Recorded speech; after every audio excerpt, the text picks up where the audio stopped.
오늘은 생명의 삶 10월 23일자 본문의 말씀을 가지고 회개에 대한 권면은 항상 신중해야 합니다 라는 제목으로 하나님의 말씀 전하겠습니다.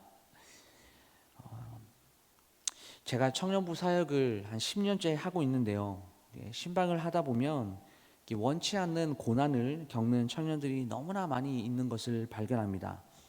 목사이기 때문에 그런 고난을 겪는 친구들에게 뭔가 이렇게 조언을 해줘야 하잖아요. 그런데 바로 그때가 개인적으로는 너무나 어렵고 긴장된 시간입니다.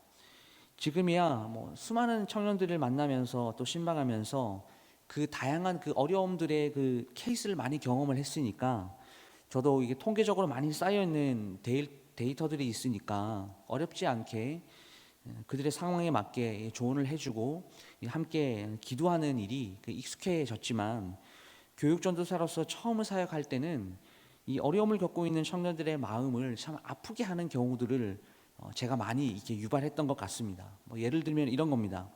목사님, 저 이러한 어려움들이 있어서 참 요즘에 너무나 힘듭니다 라고 말하면 저는 이렇게 조언하는 거죠. 야, 너가 신앙생활을 열심히 하지 않아서 그런 일을 당하는 거야. 너 요즘 기도 안 하지? 잘 못하니까 하나님이 한번 제대로 치시는 거야.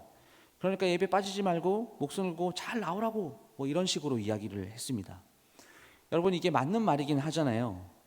그런데 그 당시에 이런 조언들이 청년들에게는 참 도움이 되지 않는 거죠. 오히려 이런 말이 더 마음을 힘들게 만들고 저의 언행으로 말미암아 상처를 받았다라고 하는 친구들이 많이 나오는 것들을 보게 됩니다. 가만히 생각을 해보았습니다. 저 친구가 왜 저러지? 하면서 그때는 참 이해가 되지 않았어요. 오히려 더 원망이 되더라고요. 내가 너희들을 위해서 이렇게 헌신하고 이렇게 시간을 내어서 만나서 이야기를 해주는데 하면서 저도 참 많이 힘이 들었던 경험이 있습니다.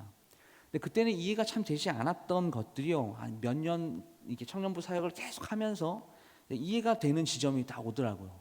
제가 그 당시에 청년들이 겪는 그 모든 어려움들, 고난, 그 문제들 앞에서 오로지 이 신앙적인 잣대를 들이대어서 판단하려고 하니까 청년들이 겪고 있는 그 어려움 그 자체를 이해하고 그들의 고통을 나의 그 고통으로 받아들이는 그런 이해와 소통의 차원에서 이것이 저에게는 너무나 약점으로 작용했던 것입니다.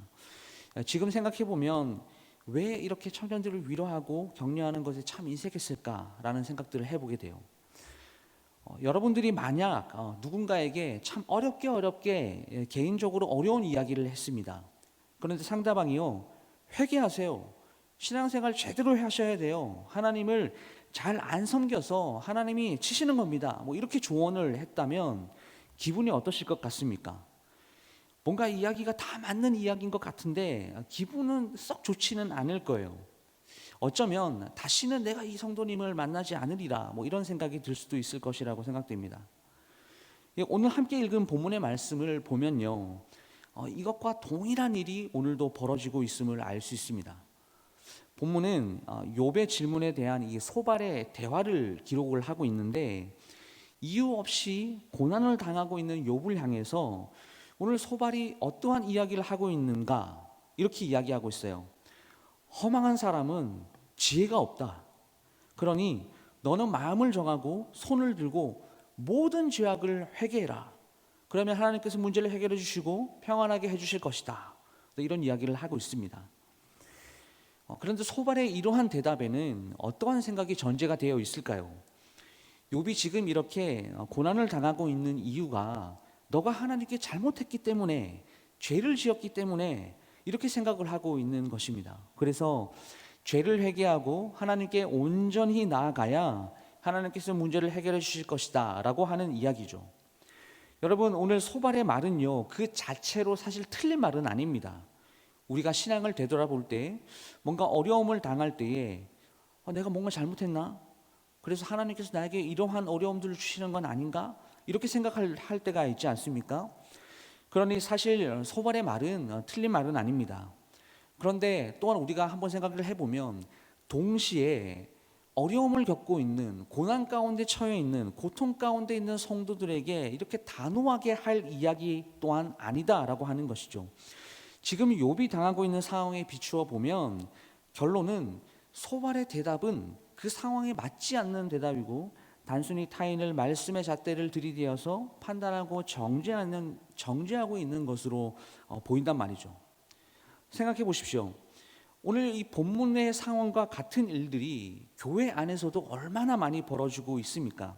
특별히 우리 같이 신앙생활하는 우리 옆에 이 성도님들의 어려움들 그 앞에 조언을 우리가 한다고 상황에 전혀 맞지 않는 이 말씀의 잣대를 들이대고 있지는 않는가 한번 생각해 봐야 된다라는 것이죠.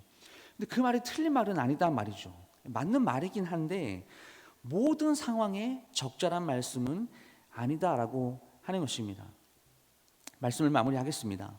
사랑하는 성도 여러분, 우리 인간들은요 서로의 어떤 형편들을 함부로 판단해서는 안 됩니다.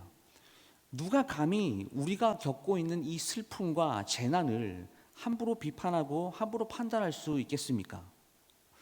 그렇다면 우리 인간들이 겪고 있는 그 어려움과 문제 앞에 성도된 우리에게 가장 필요한 덕목은 무엇이겠습니까? 바로 공감입니다. 근데 이에 대해서 로마서 12장 15절 말씀은요, 그리스도인들이 이 타인의 고난 앞에 어떻게 공감을 해야 하는지 정확한 답을 제시하고 있습니다. 우는 자들과 함께 울라라고 하는 것, 바로 이것이 공감입니다. 얼마나 힘드세요? 정말 그 문제 앞에서 참 많이 힘드셨겠군요. 당신의 아픔이 제 아픔 같아서 저도 너무나 슬픕니다. 함께 기도하겠습니다. 끝까지 함께 하겠습니다. 우리 예수님께서는 모든 우는 자들과 함께 하셨습니다. 그들의 아픔을 자신의 아픔으로 받아들이셨어요. 그리고 십자가에 못 박혀 죽으셨습니다. 자신의 모든 것을 희생하여 끝까지 해결할 수 없는 그 절망의 절벽 위에 서 있는 사람들의 친구가 되어 주셨습니다. 우리 그리스도인들도 마찬가지입니다. 우는 자들과 함께 우는 이 공감이 교회 공동체 가운데 필요한 때입니다. 나와 생각이 다르다고 해서 함부로 그 사람을 판단해서도 안 되고 이야기해서도 안 되고, 예고 없이 재난이 찾아와 그 고통당하는 성도들을 향하여 상황에 맞지 않는 진정성이 없는 말로 그들에게 상처를 주어서는 안 된다라는 것이죠. 그들의 아픔을 내 아픔처럼 끌어안아서 끝까지 격려해주고 끊임없이 기도해주는 우리 모두가 될 수 있어야 한다라는 것입니다. 그래서 교회 안에서 이렇게 서로를 향한 공감과 예수 그리스도의 사랑의 마음을 가지고 모든 그들의 아픔들을 내 아픔처럼 끌어안고 나아간다면 우리의 교회 공동체가 많이 어떤 변화들이 일어나지 않겠습니까? 그래서 교회 안에서뿐만이 아니라 이제 우리가 다시 한번 이 교회 안에서의 우리 서로의 공동체, 그리고 내 주변의 이웃과 진정으로 함께하는 이 사랑의 삶을 실천하면서 우리의 남은 인생을 하나님 말씀을 쫓아서 살아가는 우리 사랑하는 모든 성도님들이 다 될 수 있기를 주님의 이름으로 축원합니다. 기도하겠습니다.